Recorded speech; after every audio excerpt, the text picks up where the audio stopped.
Algérie, Ammar Sadani, histoire d'une disgrâce nommée en 2013 pour mettre la formidable machine électorale du parti au service du candidat Abdelaziz Bouteflika, le secrétaire général du FLN a été poussé sans ménagement vers la sortie.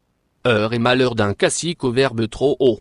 Quand Ammar Sadani reçoit, dans la soirée du 21 octobre, un émissaire de la présidence de la République, il est loin de se douter que son sort est scellé.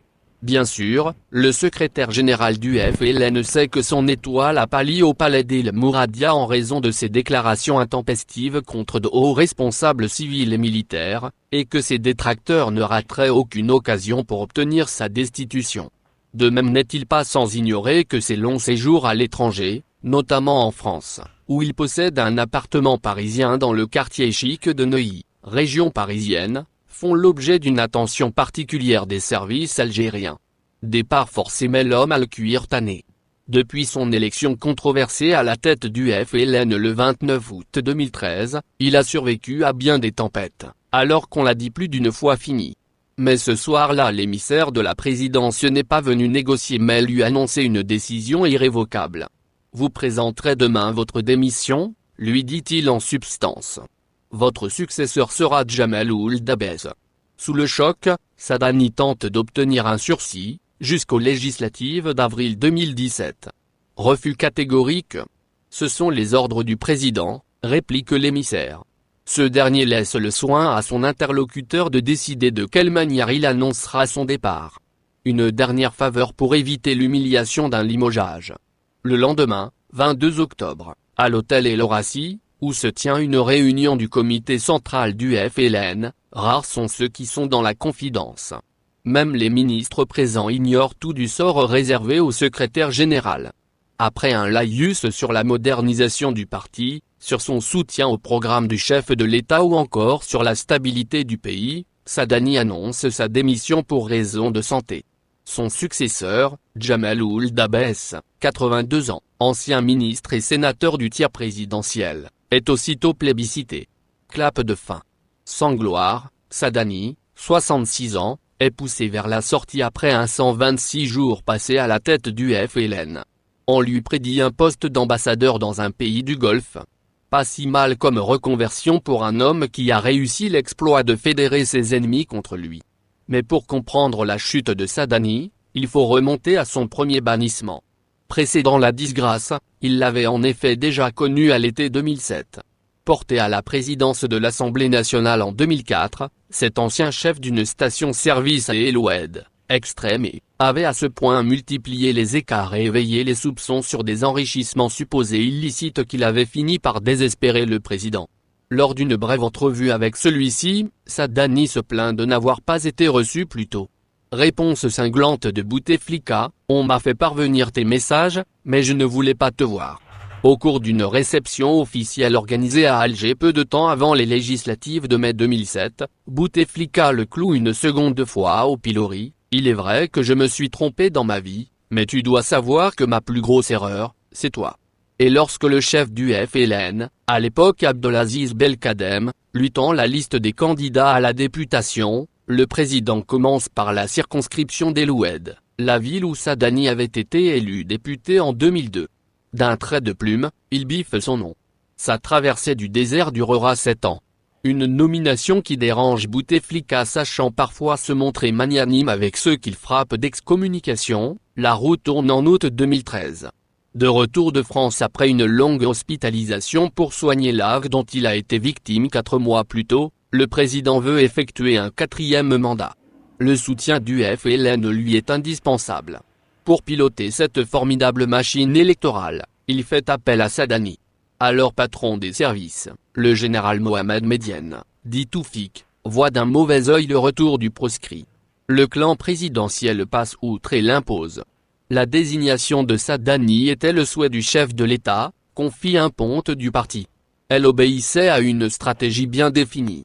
3 missions sont assignées à celui qui a pour devise « Je n'ai pas la marche arrière » pour signifier qu'il ne recule devant rien, faire la promotion d'un 4e mandat, étriller l'opposition en l'accusant de vouloir semer le chaos et, surtout, faire campagne contre le département du renseignement et de la sécurité, Docteur, et son chef, Toufik.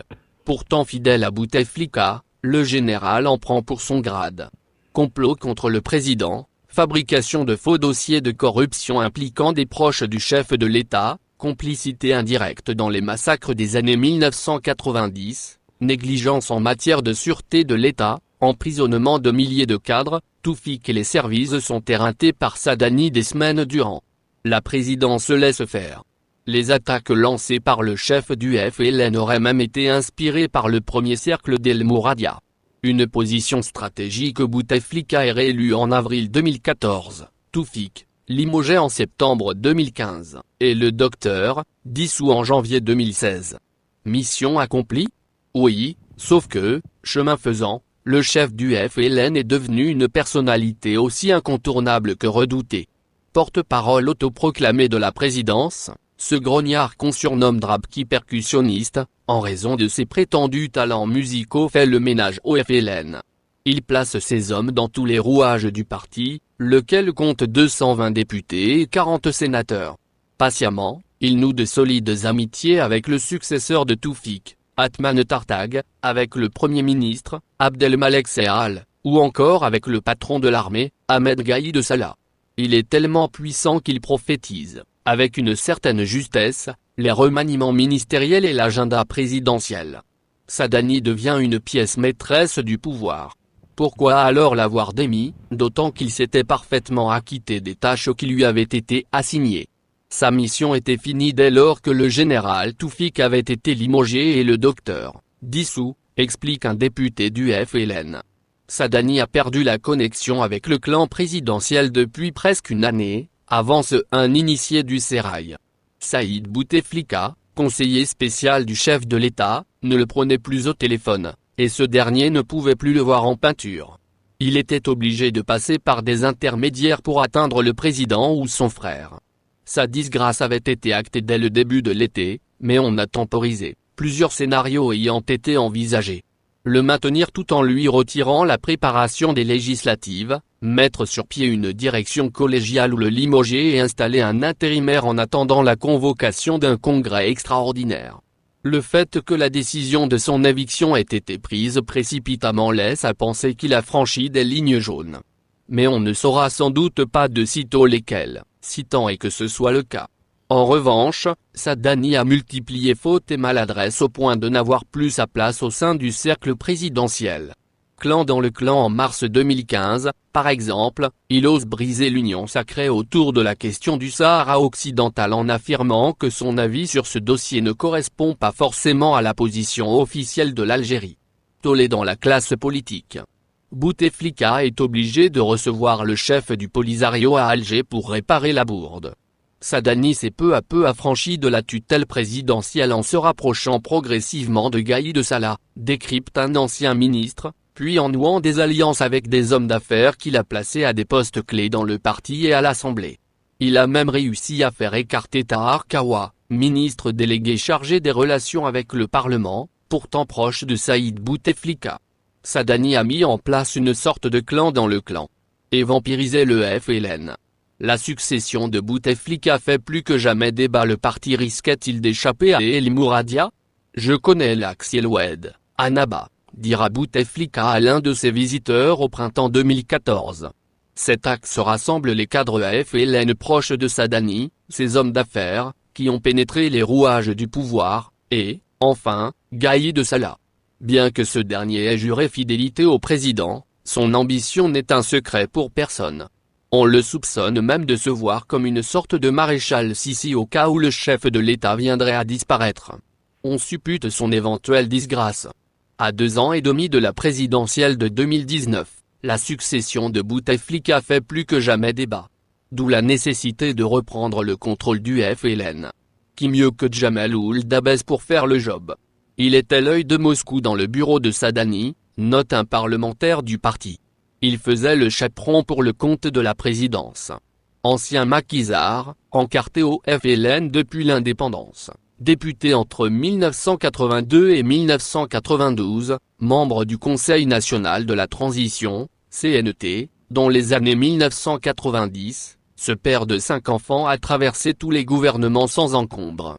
Réunification du FLN à 82 ans. Ce praticien est l'un des derniers Bouteflika à Boy. Ses ministres, Khalil, Temar, Zerouni, Benachenou, Barkat, qui constituaient le précaré présidentiel depuis 1999. Très proche du chef de l'État et de sa famille, il était le chouchou de la mère de Bouteflika. Ould Abbès avait même été l'organisateur du premier meeting que le jeune député Abdelaziz Bouteflika a tenu, en 1963, à Intmouch, dans l'Ouest.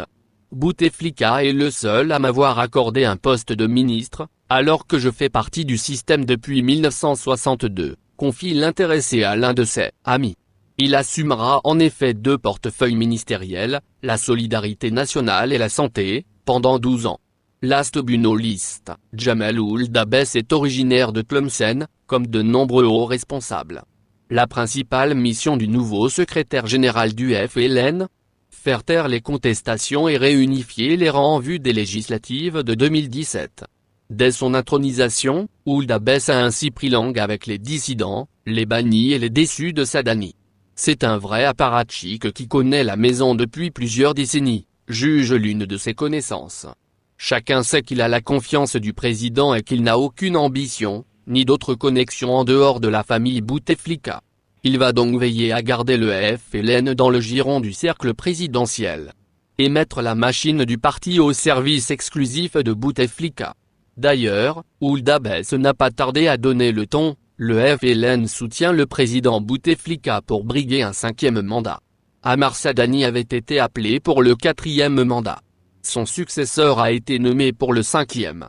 Retour en grâce de Toufik. La démission d'Ammar Sadani coïncide avec le retour en grâce de Mohamed Medienne, dit Toufik, qui, en septembre dernier, a été longuement reçu par le chef de l'État dans la résidence de ce dernier à Zeralda. L'audience de 3 heures a eu lieu à la demande du président, confie une source à Alger. Dans la capitale, on dit volontiers que le contact a également été rétabli avec Saïd Bouteflika, conseiller à la présidence.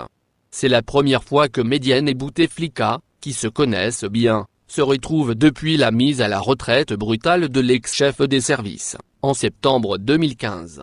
Objet d'attaque virulente de la part de Sadani, Medienne s'est donné pour règle d'or de ne jamais briser le silence qu'il s'est imposé pendant 25 ans. Il n'a rompu ce devoir de réserve qu'une seule fois, en décembre 2015, pour prendre la défense du général Hassan, officier supérieur chargé de la lutte antiterroriste, condamné par le tribunal militaire d'Oran à 5 ans de prison pour destruction de documents et infraction aux consignes militaires. Maintenant que le courant passe à nouveau entre la présidence et Medienne, ce dernier va-t-il jouer un rôle politique dans les prochains mois ?